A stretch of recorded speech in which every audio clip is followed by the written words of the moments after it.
తల్లిదండ్రులనే కాదండి, అన్నగారిని అక్కగారిని కూడా ఎంత గౌరవించాలో గరుత్మంతుడు ఆచరించి చూపించాడు. అన్నగారిని అక్కగారిని కూడా, మనకంటే ఏడాది పెద్దవాడైనా సరే మన అన్నగారి కాళ్ళకి మనం దండం పెడతాం. ఏదో పెళ్ళెప్పుడు పెట్టడం కాదు, గౌరవం ఎప్పుడూ చూపించాల్సింది. ఈ గరుత్మంతుడు చేసి చూపించాడు. ఆయన అమృతం సాధించడం కోసం, తేవడం కోసం స్వర్గానికి ఎడుతుంటే ఎవరు ఎదురయ్యారో తెలుసా? సూర్యుని రథం ఎదురైందిట. పురాణాలు ఎంత గమ్మత్తుగా ఉంటాయో చూడండి, మానవ సంబంధాలు ఎంత చక్కగా చెబుతారు. సూర్యుని రథం ఎదురైంది. సూర్యుని రథానికి సారథి ఎవరండి? వాళ్ళ అన్నయ్య అనూరుడు. ఆయన పుట్టుకతో పాపం తొడలు లేవు, కాళ్ళు లేవు. ఇంతటి పక్షీంద్రుడు అన్నగారిని గౌరవించిన విధానం ఏమిటో తెలుసా? ఈయన ఆకాశంలో ఎగురుతున్నట్ట, సూర్యుడు రథం మీద వస్తున్నట్ట, కాళ్ళు లేని అనూరుడు చూస్తున్నట్ట. మా తమ్ముడు ఎక్కడికో వెడుతున్నాడు, మా అమ్మ ఏదో చెప్పే ఉంటుంది, పని నాకు చేసినట్టే వాడికి చేస్తుంది అనుకుంటున్నాడు. ఈ లోపు ఏం చేశాడు తెలుసా? నతి చేసేవైన తేయుడు.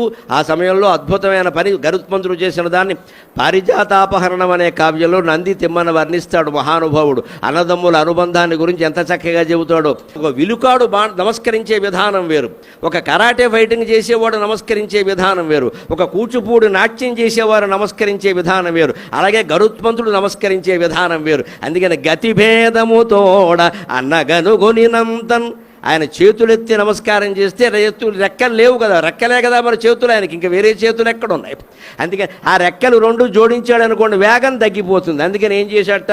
సూర్యుని రథం కంటే కింద తాను వెళ్ళేలాగా ఇలా గుండ్రంగా 3 సార్లు తిరిగేట. అంటే అన్న రథానికి ప్రదక్షిణం చేశాడు మహానుభావుడు. అది చేసే విధానం. అన్నగారి రథానికి ప్రదక్షిణం చేశాడు. నేను నీకంటే పైకి ఎగరదలుచుకోలేదు, ఎగరగలిగి కూడా నేను ఎగరను, ఎందుకంటే నువ్వు నాకు అన్నగారివి. ఇప్పుడు ఆ తమ్ముళ్ళందరూ చెల్లెళ్ళందరూ గుర్తుపెట్టుకోండమా, అక్కగారి కంటే మనకు ఐశ్వర్యం ఉండొచ్చు, వైభవం ఉండొచ్చు. ఎప్పుడు అక్క ముందు మామూలు మాటలే మాట్లాడాలి, మన గొప్పలు చెప్పకూడదు.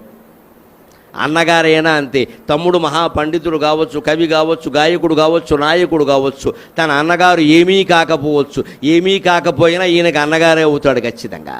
ఆ అన్నగారిని గౌరవించి తీరాల్సింది.